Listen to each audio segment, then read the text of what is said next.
गुरु प्यारी साध संगत जी, नमस्कार जी। आप सब कैसे हो?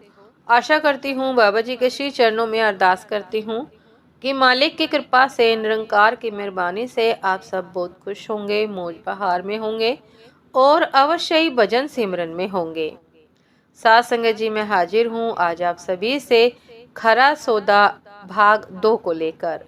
साध संगत जी, खरा सौदा भाग 1 का वृतांत आपसे हमने कल साझा किया, जिसमें सतगुरु नानक देव जी को उनके पिताजी ने 20 रुपए देकर कहा कि व्यापार करो, कोई खरा सौदा करो जिसमें परिवार की मान बढ़ाई हो।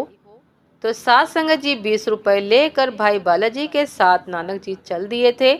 जंगल की तरफ पहुंचे तो देखा कि वहां पर संत रेणु अपने साथी महात्माओं के साथ प्रभु के ध्यान मगन हैं। साध संगत जी, गुरु नानक साहिब ने उनकी सेवा करने के लिए कदम आगे बढ़ाया और पूछा कि वह क्या सेवा कर सकते हैं। संत रेणु ने कहा कि उनके साथियों को भूख लगी है, उनके भूख की व्यवस्था कर दीजिए। तो बस्ती में जाकर गुरु नानक देव साहिब जी चावल, रोटी, अनाज वगैरह, बर्तन वगैरह की व्यवस्था करके संत रेणु को दे देते हैं।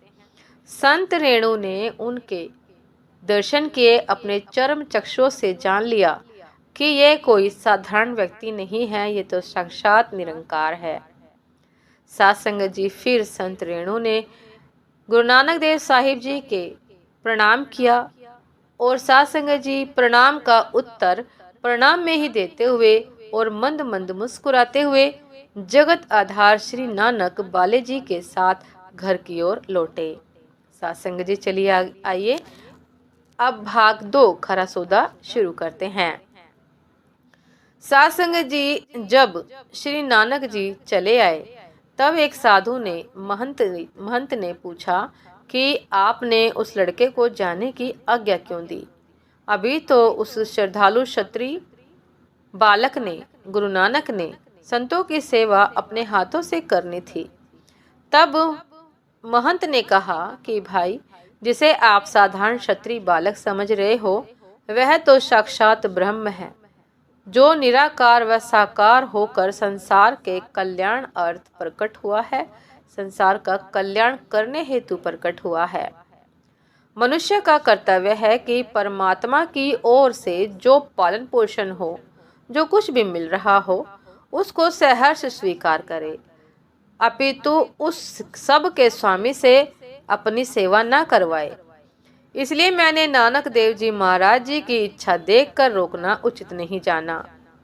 श्री जगत गुरु नानक देव जी का अपार प्रकाश हमसे सहन होना कठिन हो रहा था।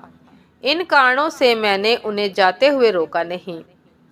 बाले के साथ लौटते हुए गुरुजी जब 3-4 कोस ही आए तब गुरुजी ने कुछ मनुष्य लीला करने का विचार किया। अतः बाले को कहने लगे कि हे बाला, यह हमने क्या किया? तमाम रुपए साधुओं को खिला आए। बाला कुछ ताने के तरीके से कहने लगा कि नानक जी, रुपए आपके थे, मेरे तो नहीं थे।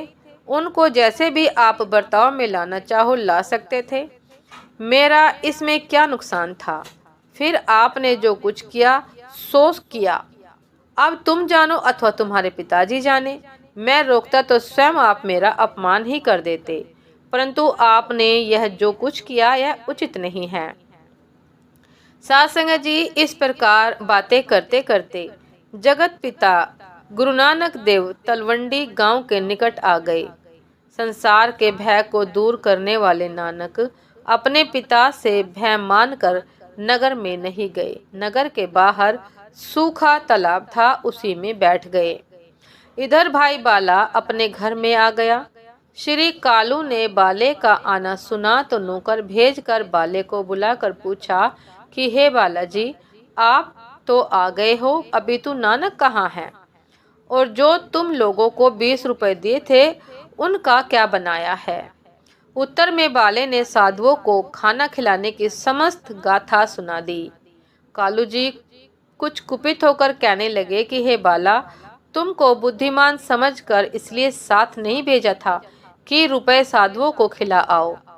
अच्छा, अब यह बताओ कि नानक अब कहाँ है? कुछ सोचकर कालू जी और बाला दोनों नानक जी को ढूंढने के लिए चले गए। माता तृप्ता जी ने जब यह सुना कि मेरा मस्त बालक नहीं आया तो शोकातुर हो गई।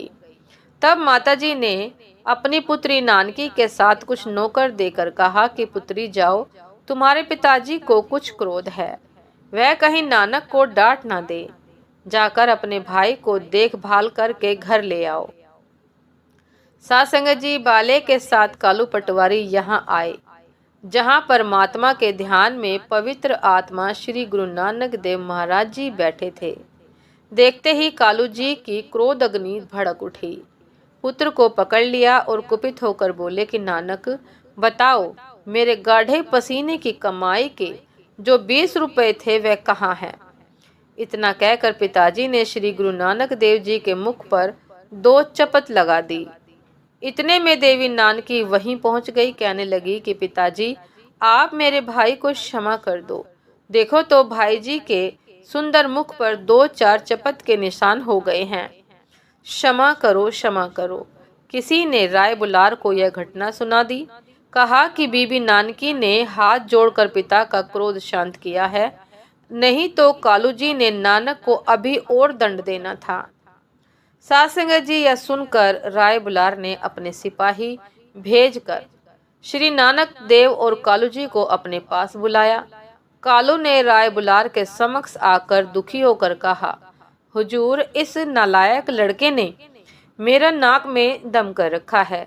उस समय राय बुलार के ऊपर कालू जी के दुख का कोई प्रभाव न हुआ तथा उल्टा कालू पर कुपित हुआ और नानक देव को अपनी गोद में लेकर दुलार करने लगा और कालू को कहने लगा कि देख कालू, मैंने तुमको बहुत दफा कहा कि तुम इस मस्त बालक को कभी भी बुरा भला ना कहा करो, अपितु तुमने आज इस बेचारे को बहुत मारा है, जिससे सभी लोग तुम्हारी निंदा कर रहे हैं। हे कालू, तुम्हें न तो मेरा डर है और न ही उस परमात्मा का भय है, फिर तुम्हें इकलौते बेटे पर भी दया नहीं आई। धन से मोह है, तुम तो इंसानी सूरत में राक्षस हो। तुम श्री नानक जैसे पुत्र के पिता होने के अधिकारी नहीं हो। मेरा मन चाहता है कि मैं नानक को अपने घर रखूं और दिल से सत्कार करूं, परंतु विवश हूं। तुम इसे दुखी करते हो, यह अत्यंत अनुचित है। इसका पाप मुझे लगता है यह साधारण बालक नहीं है। इतना कहते हुए राय बुलार के नेत्रों में जल भर आया तथा कालू पर अति क्रोध आ गया। राय बुलार क्रोध में कांपने लगा तथा कहने लगा कि सुन पटवारी, मैंने आज तक तेरा मान किया है, परंतु नानक के मुख पर तेरे हाथ के लगे हुए निशान देखकर मैं कह सकता हूँ कि तुम इंसान नहीं हो, पिता की शकल में कसाई हो, व्याध हो। तब डरते हुए कालू ने कहा कि हुजूर, मैं क्या करूं? बहुत तेरा समझाया है, मगर इसने तो मेरा नाक में दम कर रखा है। मैंने इसे 20 रुपए व्यापार के लिए दिए और इसके साथ बाले को भेजा। बाले ने आकर कहा कि नानक ने 20 रुपए साधुओं को दे दिए हैं। जब से नानक चलने फिरने योग्य हो गया है, तब से इसने घर का बहुत नुकसान किया है। अब यह 20 रुपए बर्बाद करके नगर के बाहर छुप कर बैठ गया था, जहाँ मैंने इसे जा पकड़ा। सासंगत जी राय बुलार ने तब बाले को बुलाकर पूछा कि बाला, तुम नानक के साथ गए थे, सो सत्य सत्य बताओ कि क्या हुआ। बाले ने जो कुछ हुआ था यह सब सुना दिया। सुनकर बुलार ने कहा कि पटवारी, जो तुम्हारी किस्मत बुरी है, तुम इस बालक को पहचान नहीं सके तथा इसका उचित आदर नहीं करते। जैसे पारस को त्याग कर कोई मूर्ख कोड़ियों की परवाह करता है ना, तुम्हारी हालत उस जैसी है।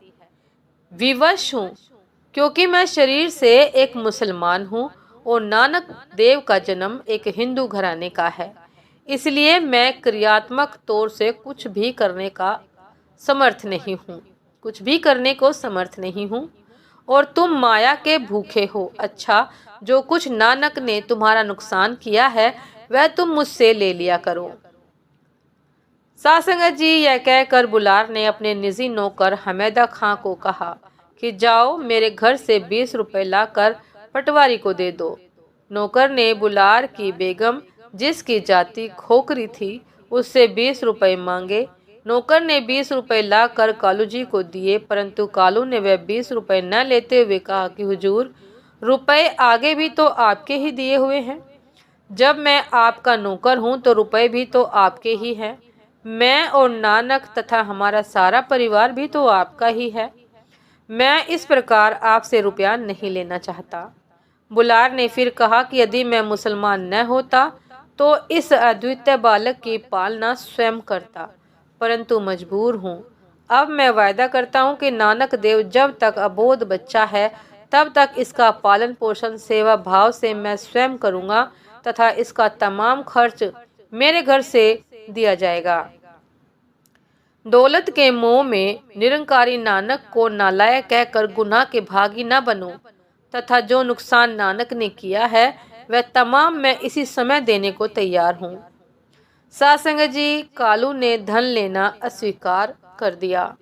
फिर बुलार ने कहा कि पटवारी साहिब, यह बालक जो खुदा ताला का रूप है, इसने संसारी जीवों के बंधन तोड़ने के लिए तेरे घर में जन्म लिया है। यह बालक तो दिव्य संत रूप है, परंतु तुम इसे दंड देते हो, मैं हैरान हूँ।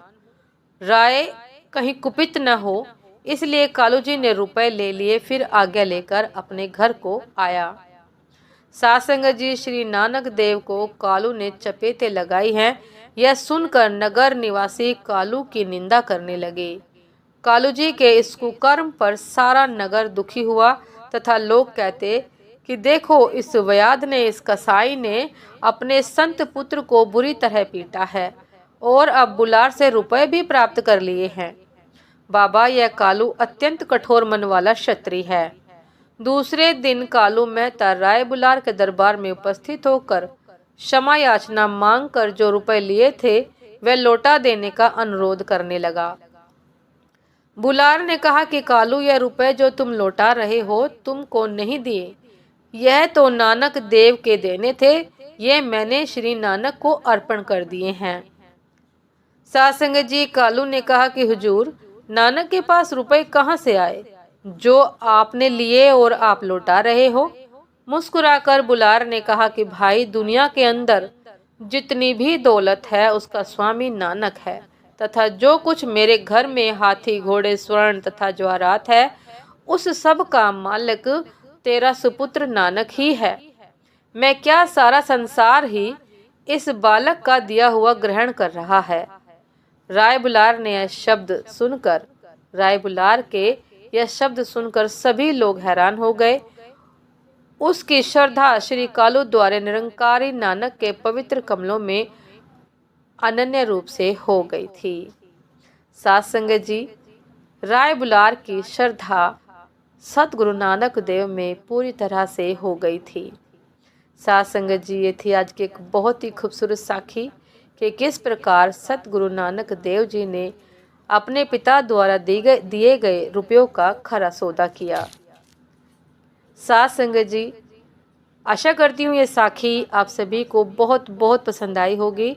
यदि पसंद आई हो सासंग जी तो लाइक कमेंट शेयर करना ना भूलिएगा। चैनल पर जो भी नए हैं कृपा करके सब्सक्राइब कर लीजिएगा ताकि चैनल पर मिलने वाली सभी शब्द साखियों की अपडेट आप सभी को समय पर मिलती रहे। सासंग जी, आप हमें इंस्टाग्राम पर भी फॉलो कर सकते हैं। इंस्टाग्राम का लिंक डिस्क्रिप्शन बॉक्स में दिया गया है। सासंग जी, अभी दासी को आज्ञा दीजिए और सतगुरु नानक देव जी की साखी को आप लोगों से साझा करते समय यदि कुछ भूल चूक हो जाए, दासी से शब्दों का सही उच्चारण ना हो पाए तो दासी क्षमा प्रार्थी है। दासी को क्षमा कीजिएगा। सासंग जी, नमस्कार जी।